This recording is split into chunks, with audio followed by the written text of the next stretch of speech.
Ms. Oxley? Okay, so the way we worked at the very beginning, the founder, Holly Fraser, she set this up herself, and she created stickers that go on the book, and they say, pick this book up, read it, and leave it for the next day. And at first we just got lots of second-hand books from charity shops and put them on the tube, and then publishers found out about it and they wanted to work with us. So now we regularly put new books on the tube for people to find. So often we'll launch a brand new book on the tube for a big marketing campaign for the publisher, but also we give people stickers for free to put on their own books and leave for someone else to find as well. Do you think, Mr. Moser, this is likely to arouse people's enthusiasm in reading? Or are people just going to look for hidden books and that's it? I think you better warn the subway people, the professionals there. What is this? Throw them away.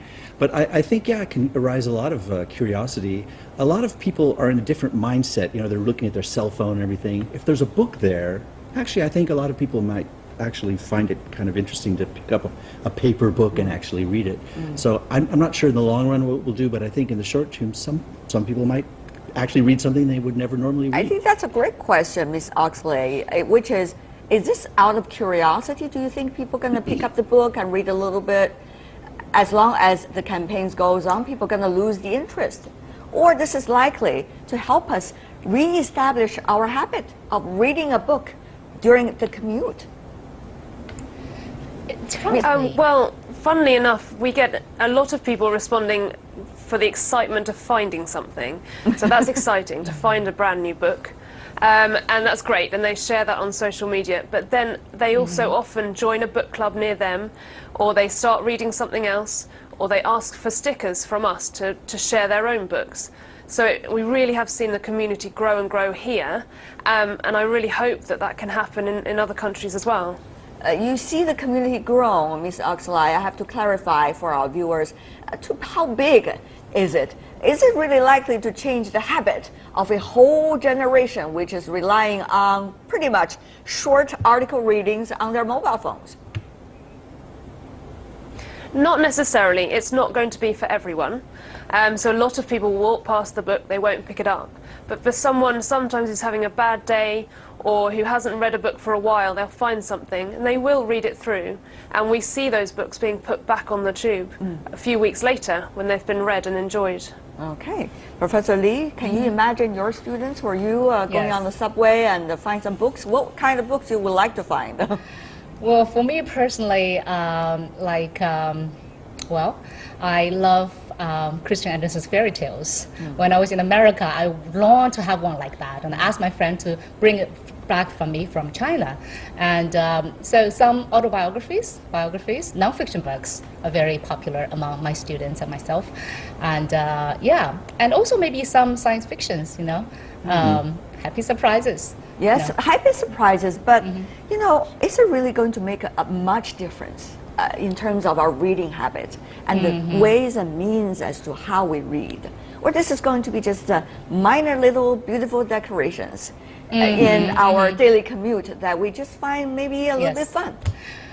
Well, I think actually when I was coming here on the subway, I tried to find some books. I didn't find any, and I was a little disappointed. But I think I can totally imagine, you know, maybe on another subway, and maybe when it's not so crowded, and I can find certain books. And I think for me, I will feel very warm, you know, in my heart that, okay, somebody who probably cherishes similar interest and put something like hidden treasure for me to pick up. And it inspires me.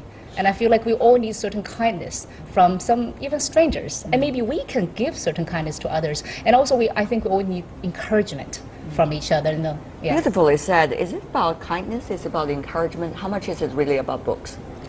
Well, I think it's about the sort of the human aspect of reading a paper book.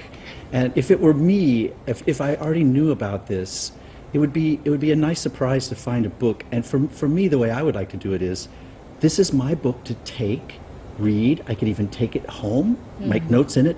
But the obligation is when I finish reading it, I've got to take it back to the subway and put it so that someone else can use it.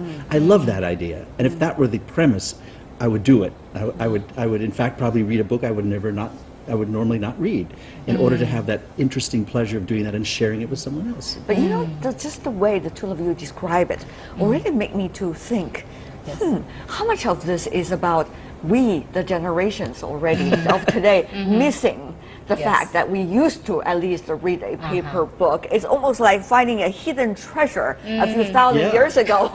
So let me go to Mr. Oxley. Is it really worthwhile, besides having some fun, that we still thinking about reading a paper book? I mean, our reading habits have totally changed today. Yes, they have. But what I find, and you're talking about young generations and maybe generations who are nostalgic, but we do a lot of young adult fiction as well that's picked up by young students.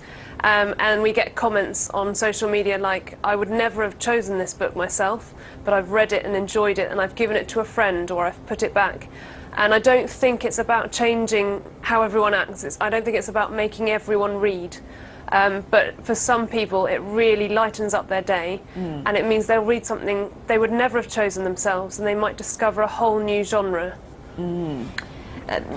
Miss Lee, though, Yes. I understand in the London too, but maybe the signals for Wi-Fi is not that good. But in Chinese subways, it works perfectly. Right. Which means that people have a lot of varieties to choose from. So, really? Is it really going to be making a difference? Yeah, and I think we do have to be realistic. You know, subways in Beijing are very crowded, and even at 9:30 in evening time, you know, it's very crowded, and surprising to myself too. But I think when people actually have a choice, when they actually see some hidden treasure like books, and they will pick it up, at least for some of them. And I think we do want to give them this choice. This is not just hidden books, it's actually in Beijing and in Chinese cities. They want to make it even bigger campaigns, so-called Mo books. They want to have this developed into a total book sharing system within the city or even beyond the cities. David, would you like that? Yeah, I mean, usually these kinds of things are not developed from a top-down approach, like a publisher. Usually it's like a fad, it's like a movement. People find it's cool. But I think this particular one, I'll give you an example. My daughter is 18 years old. I bought her a Kindle because I said, here, you can read lots of books. And in a couple of weeks, she gave it back to me. And she said, I like to have a book that's made of paper, that has my fingerprints on it, it has my coffee stains on it, and after a few weeks, it's my book. It has my smell, it has my... How much does that have to do with, is this your daughter? That's good. That's a good question. I agree with you. But I think that there are certain people like that, even at that age. I think this could be, and it could be a niche, not the majority, but certain people will be very attracted to the touch and feel of a book. I think so. But does that make a difference? I mean, Professor Lee, whether people like a concrete book or not. I mean, as long as they read, they're going to be enriched. As long as they read, they can go beyond their own ways of thinking. Does the paper book really make that much difference? Or are we too nostalgic of the so-called good old days? Well, I mean, you guys are too nostalgic of the good old days. Let me just correct what I just said. Anyway, look at all this paper. Look at all this paper you're It is still using. here, yes, it's still here. As a backup, though. Yes, you're probably right. But I think, you know, I love this idea of sharing a book with someone. You know, as an author, when I read from my readers that how they enjoy the book and then they pass it on to someone else, I feel greatly encouraged. And also when you write something on a book, and, you know, I have some personal touch, and then somebody who we probably will never meet in this lifetime, we see my handwriting and see, oh, there's another soul on the earth who happens to write this book and like this book. And I think this beautiful connection among human beings. Beautiful connection, yes, indeed. But we have seen enormous amount of examples in Chinese cities over the past few years. You know, libraries, moving libraries established for all kinds of social groups. It could be for migrant workers, it could be for students, it could be for, you know, professionals who are on and off from work, but none of them eventually become successful, become a movement, become something sustainable. What does that say, David? It With your says, coffee stain. yeah, well, it says we've lost something here. I mean, you gain something with the digital technology, which is universal access and cheapness, but you lose something, which is that human. Look, Tianwei, your Chinese invented paper. Don't you think it's a sad thing that paper is becoming a thing of the past? I mean, books in China were a very precious commodity, and now it's like, who cares? You don't think so?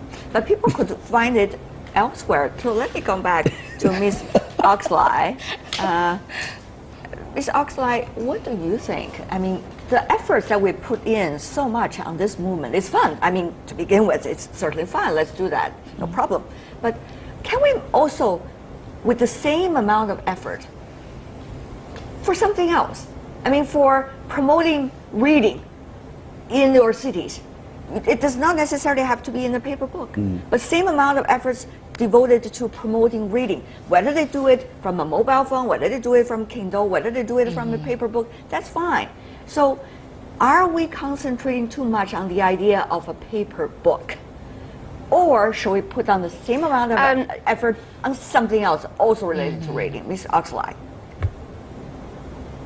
Well, a lot of our discussions are about reading in general, so we'll encourage anyone to read in any format that they prefer.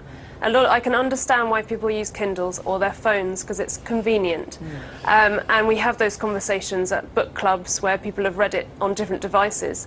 The only thing is you can't leave a Kindle on the seat next to you for someone to find. So the best way of us for doing our movement is through paper books. But absolutely not. Anyone can read through any format that they like. Which brings us really the question of the future of books. The future of books as a way of communicating between people. How long can it really last, Professor Li? Wow. I certainly hope that can last forever. I feel like that's something very deep from a human heart, something that's in a book. And this news, I think, started me to think that there is a new possibility, even at this time.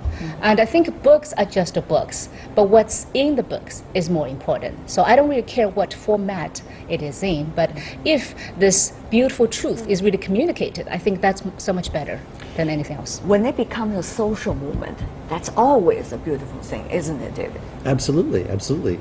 Anything that brings people together, even if it's a smaller group of people that still love books, it creates a movement. It creates it, and I think that for the future of books, there'll always be a need for certain books that just work on paper, like children's books. Yes, you don't want to be reading illustrations. to your child in bed with a digital book, right? So there'll be always a need for paper books. All right. Well, interesting and beautiful discussion certainly we have today. I'm going to go off from work and try to look for some books in the subway. Somebody prepare for me.